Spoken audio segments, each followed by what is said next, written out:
To fight against the evil in our own mind. നമ്മുടെ ഉള്ളിലെ നെഗറ്റിവിറ്റിയോടുള്ള ഫൈറ്റിനെയാണ് ജിഹാദ് അൽ അക്ബർ എന്ന് പറയുന്നത്. ഇന്ന് ഇന്ത്യൻ പട്ടാളക്കാർ പാകിസ്ഥാനി പട്ടാളക്കാരെ കൊല്ലുമ്പോൾ നമ്മൾ അവരെ ഹീറോസ് വിളിക്കാറില്ല. ആ കാലത്തെ കമ്മ്യൂണിറ്റീസ് ആണ് ഇതല്ല. ഒരു കമ്മ്യൂണിറ്റി തങ്ങളുടെ സെൻസ് ഓഫ് ബിലോങ്ങിങ് കൊണ്ട് ഒരു എതിർ വിഭാഗത്തോട് പോരടിക്കുമ്പോൾ അവരെ നമ്മൾ നമ്മുടെ കണ്ണിലാണെങ്കിൽ മഹാന്മാരെന്ന് പറയും. ചോദ്യം ഇതാണ്, നമ്മുടെ നാട്ടിൽ മാർട്ടിൻ ബോംബ് പൊട്ടിക്കുന്നു, ഗോഡ്സെ അത് ചെയ്യുന്നു, അല്ലെങ്കിൽ മറ്റാരെങ്കിലും ഇതൊക്കെ ചെയ്യുന്നത്, അത് ഇതുപോലെ കിതാബിന്റെ ബാക്കിംഗ് ഉണ്ടായിട്ടോ ഇല്ലാതെയാകാം. ഇത് ഇസ്ലാമിൻ്റേത് വരുന്ന സമയത്ത് അത് കൃത്യമായിട്ട് കിതാബിന്റെ ബാക്കിങ്ങോട് അടക്കം ആ വ്യക്തിയോട് ഒരു തരത്തിലുള്ള ഒരു ഹെയ്റ്റ് പോലും ഇല്ലാതെ പോലും അത് ചെയ്യാൻ കഴിയുന്നു എന്നും വരുന്നിടത്ത് നമുക്ക് ഇപ്പം തന്നെ കോൺടാക്ട് നോക്കാം. ഇത് പരിശുദ്ധ ഖുർആനാണ്. 5:33, 34, 35 ഒക്കെയാണ് പറഞ്ഞത്.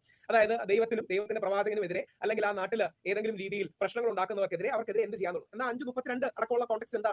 രസകരമായ വാക്ക് പറയുന്നത്, ചിൽഡ്രൻ ഓഫ് ഇസ്രായേൽ, ഇസ്രായേലിന്റെ സന്തതികളിൽ എക്സെപ്റ്റ് ഫോർ, അതായത് ആ നാട്ടിൽ, അതായത് കൊലപാതകത്തിന്റെ ഇത് കോൺടെക്സ്റ്റ് ആണ്, വരിയുടെ കോൺടെക്സ്റ്റ് ആണ്. നിരപരാധിയായ ഒരു മനുഷ്യനെ കൊല്ലുകയാണെങ്കിൽ അത് എല്ലാ മാൻകൈൻഡിനെയും കൊന്നതുപോലെയാണ്. അല്ല, ഒരുവനെ രക്ഷിച്ചാൽ അവൻ എല്ലാ മാൻകൈൻഡിനെ രക്ഷിച്ച പോലെയാണ്. ഇതിന് കോൺടെക്സ്റ്റ് ഒന്നും ഒരു കാര്യമില്ല. എന്തൊക്കെ എല്ലാം